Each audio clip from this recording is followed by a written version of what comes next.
চটজলদি বানিয়ে নেওয়া এই ড্রাগন চিকেনের রেসিপিটা কিন্তু যতটাই টেস্টি ততটাই ইজি টু মেক। প্রথমে 500 গ্রাম পরিষ্কার করে ধুয়ে ছোট করে কেটে নেওয়া বোনলেস চিকেনের মধ্যে 1 চা চামচ গোলমরিচ গুঁড়ো, 1 চা চামচ রসুন বাটা, 3 চামচ কর্নফ্লাওয়ার আর স্বাদ অনুযায়ী লবণ দিয়ে ভালোভাবে মেখে 15 মিনিটের জন্য ঢেকে রেস্ট করতে দিতে হবে।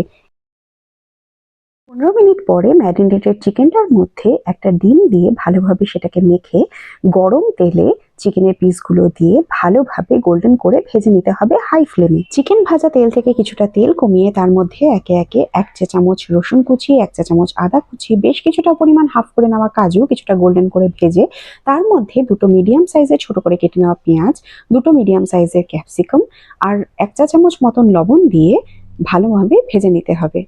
পেঁয়াজ ক্যাপসিকামগুলো হালকা ভাজা হলে তার মধ্যে 3 টেবিল চামচ টমেটো কেচাপ, 1.5 টেবিল চামচ সয়া সস, 2 টেবিল চামচ রেড চিলি সস, 1 চা চামচ ঝাল লঙ্কার গুঁড়ো দিয়ে ভালোভাবে নেড়েচেড়ে মিশিয়ে দিতে হবে।